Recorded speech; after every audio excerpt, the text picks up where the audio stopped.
In the bustling mall, a young woman sits alone, overwhelmed by the chaos until a stranger's simple question changes everything.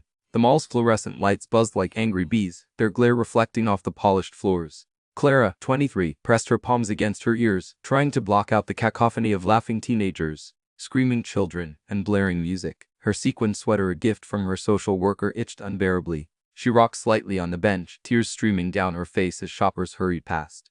"Excuse me, dear," a gentle voice cut through the noise.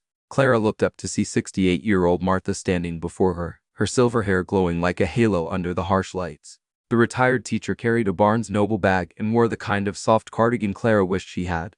"You look like you could use some quiet. Would you like to join me for tea?" Clara hesitated, her social anxiety warring with her desperate need for relief. Martha sat down slowly, keeping careful distance. "No pressure. I just remember my grandson Jacob feeling this way sometimes." She pulled a photo from her wallet, a smiling boy with autism acceptance pins covering his backpack.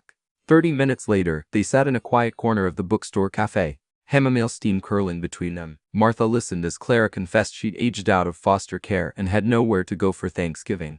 "Well," Martha said, stirring her tea with a steady hand, "my casserole always makes enough for extra."